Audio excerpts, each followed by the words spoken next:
Salut les adorateurs d'AliExpress. Alors aujourd'hui ça va être la caméra Juda. Caméra Juda qui finalement n'est pas de très bonne qualité. Et comme d'habitude je ne suis pas en collaboration avec AliExpress, donc ça ne m'empêche pas de dire ce que je pense. J'ai acheté ici plusieurs articles, mais celui qui nous intéresse c'est la caméra Juda. A51 tuyau diamètre 12 mm à 36,19 €.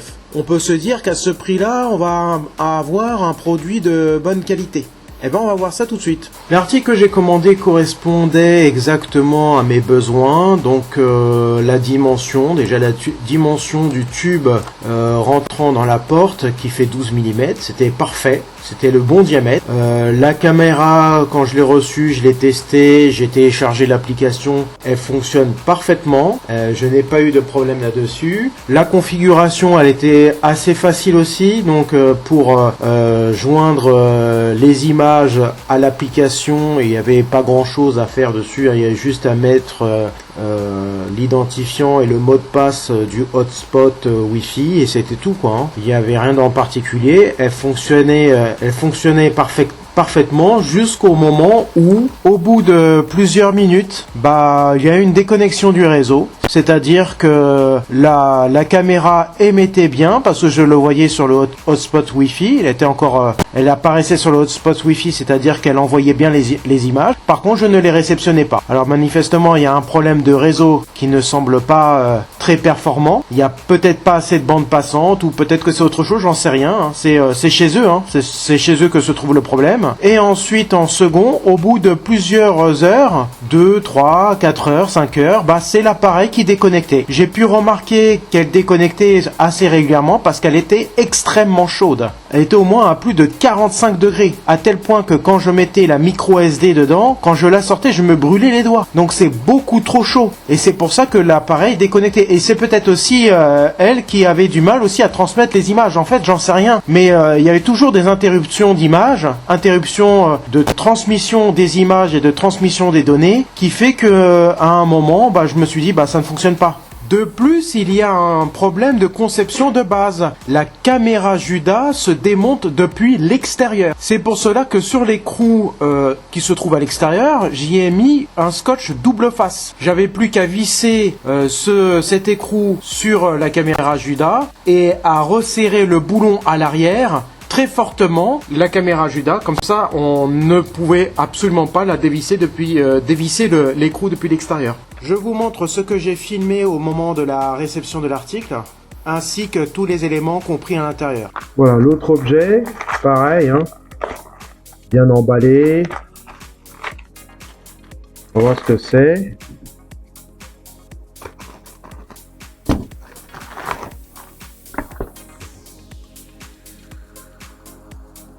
Ah oui, c'est la caméra.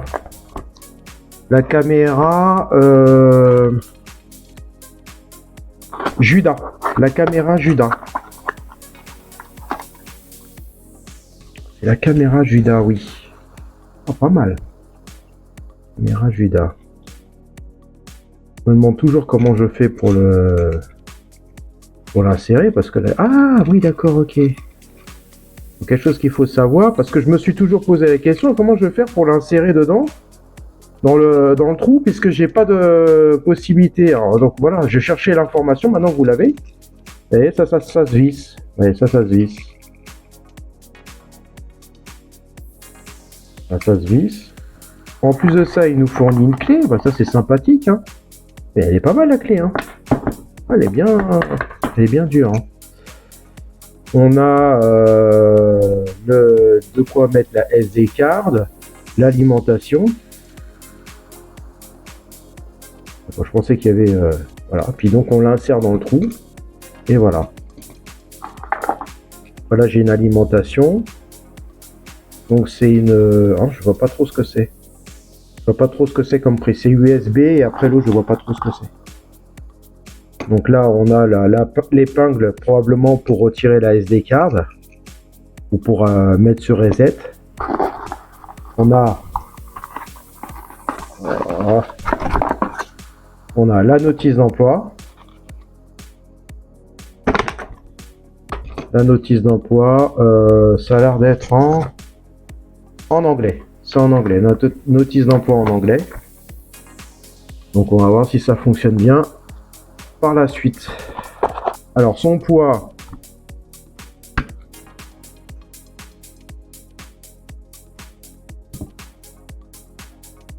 De 24,38 grammes. Sa dimension.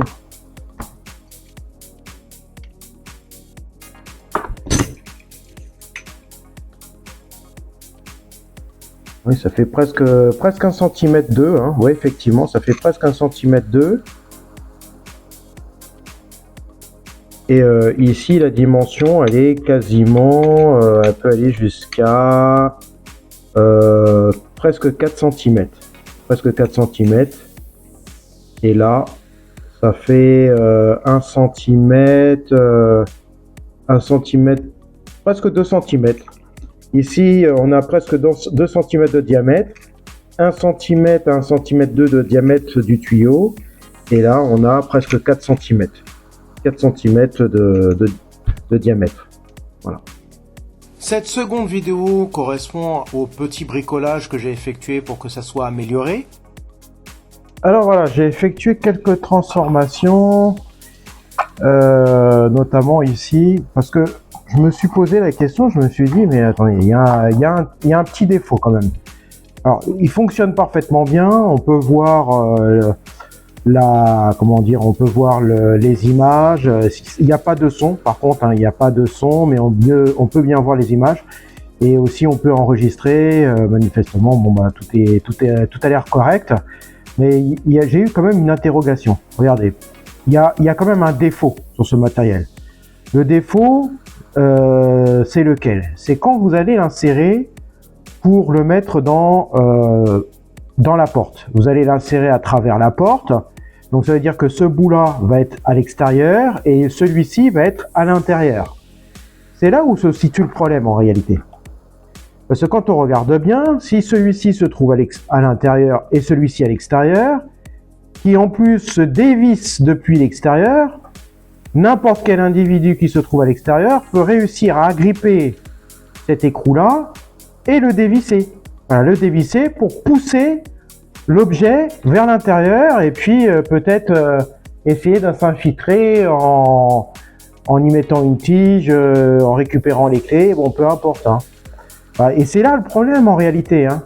Donc là, on l'insère comme ça, cette partie est à l'extérieur et on la bloque avec ça. Sauf que ça tourne. Ça se visse, Et c'est là le souci, c'est ça que ça se visse de l'extérieur. Or, il aura fallu quelque chose qui se dévisse de l'intérieur. Hein. Mais là, ils ont fait l'inverse. Donc, comment faire? Comment faire pour éviter que un individu quelconque se met à dévisser de l'extérieur? Alors, regardez ici. J'ai eu cette idée-là. Ici, c'est un scotch double face. Voilà, c'est un scotch double face. Je peux retirer l'opercule, là, vous voyez. C'est un scotch double face qui va servir à maintenir l'écrou collé à la porte à l'extérieur. Comment je vais procéder? Regardez, le boulon, je l'ai mis à fond. Je sais que la porte, elle fait à peu près ça d'épaisseur. Voilà. Donc, ce qui fait que je vais l'insérer tel quel, je vais le mettre à fond. Je vais visser ici, je vais visser l'écrou. Je vais retirer l'opercule pour avoir la partie collante qui se trouve de l'autre côté. Il y a, comme c'est un double face, il a déjà collé sur l'écrou. C'est déjà collé sur l'écrou. Et là, ça va se coller à la porte. Voilà. Donc, je vais à fond, je visse à fond. Donc là, j'ai mis le téflon. Voilà, j'ai mis ce téflon. J'ai mis ce téflon que j'ai commandé. Voilà, c'est essentiellement pour l'aider à bien serrer. Voilà, pour bien serrer et avoir beaucoup plus de difficultés à le dévisser. Donc grâce à ça, on aura beaucoup plus de difficultés à dévisser cet écrou. En plus, cet écrou sera collé à la porte. Donc une fois que je l'aurai inséré, je tourne le boulon, je retire l'opercule, je tire vers l'arrière, tout en faisant attention. Vous voyez, j'ai marqué H. H, ça veut dire haut, en fait, hein, tout en faisant attention que l'image soit bien droite. Ouais. J'ai essayé auparavant, donc je l'ai testé, j'ai essayé, et je sais que quand je la mets dans cette position, l'image est correctement droite. Hein. Il faut l'avoir droite parce que je ne vais pas tourner la tête ou tourner l'écran à chaque fois. Donc, une fois que j'aurai fait ça, je l'aurai inséré, je le visse fortement, je retire l'opercule, je le déchire et comme ça, je le colle contre la porte. Une fois que c'est collé contre la porte, en faisant attention de sa position, une fois que je l'aurai collé contre la porte, après, j'aurai plus qu'à visser ça et à serrer fortement. Vous voyez, je vissais ça et le serrer fortement de manière à le contraindre. Et en plus, ils ont fourni la clé. Donc c'est génial. Voilà, ils ont fourni la clé. Et la personne qui se trouve à l'extérieur aura plus de difficulté à le dévisser parce que ici, ça va être serré.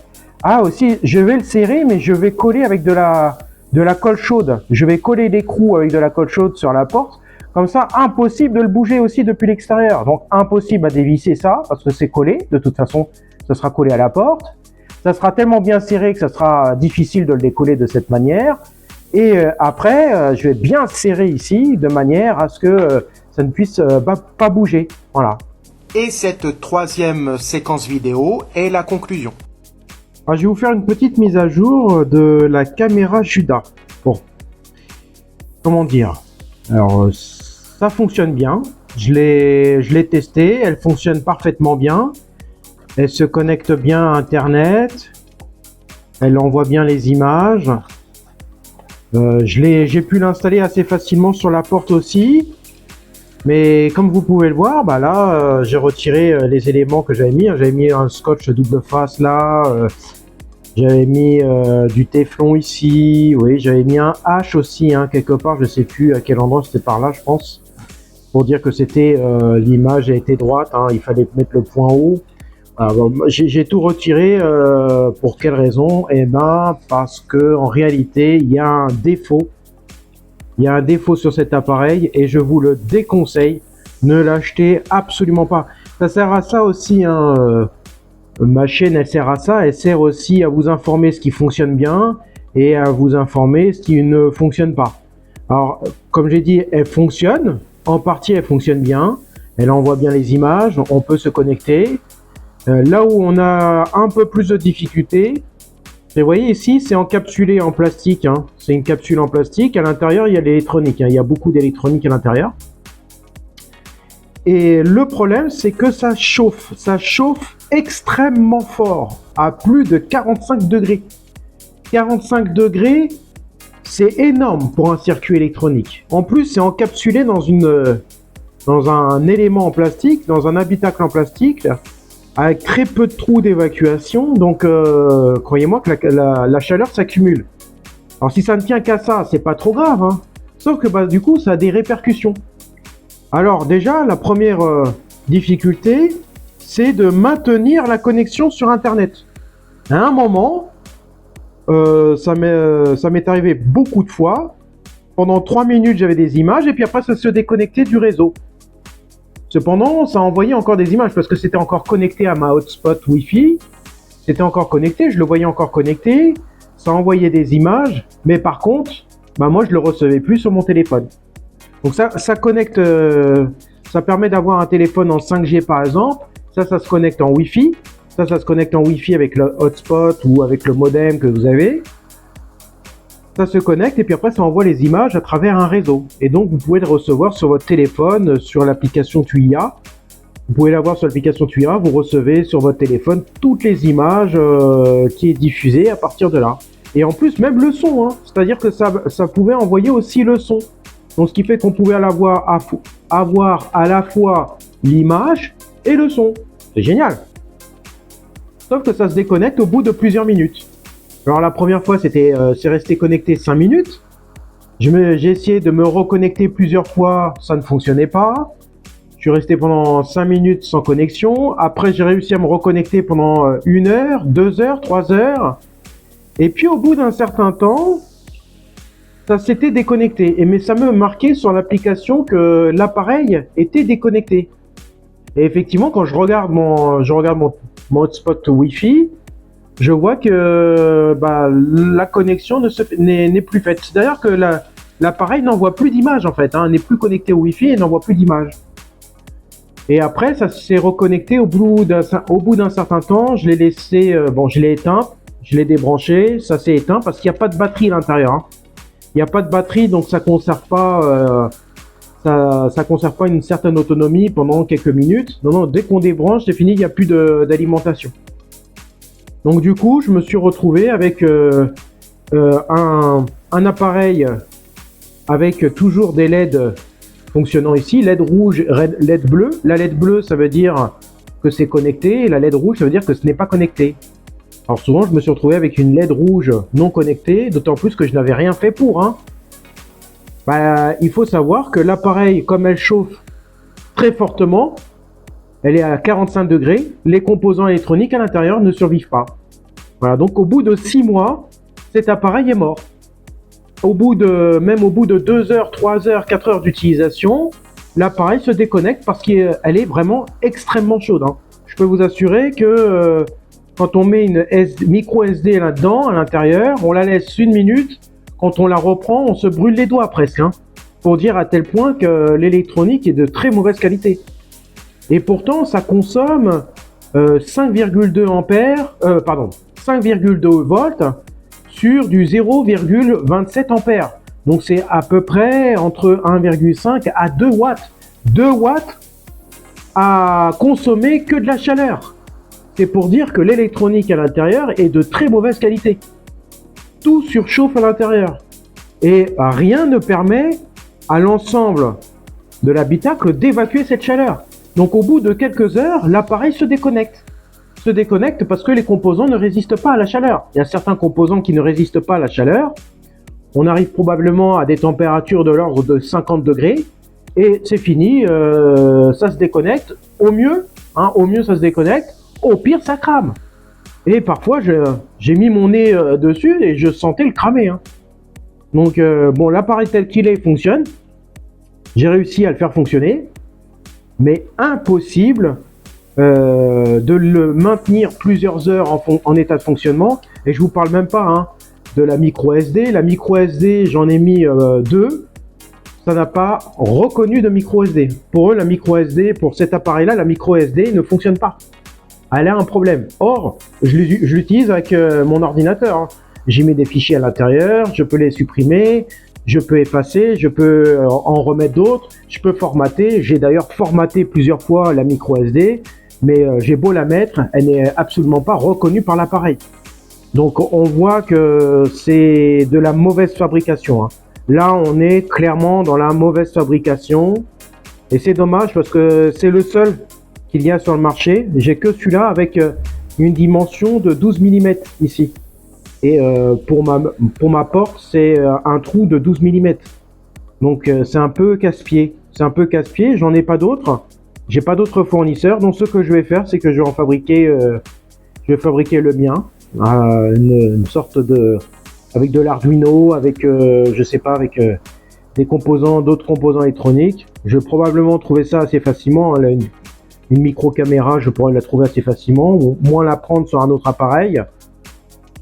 Mais en tout cas, en conclusion, je vous déconseille de l'acheter. Ne l'achetez absolument pas.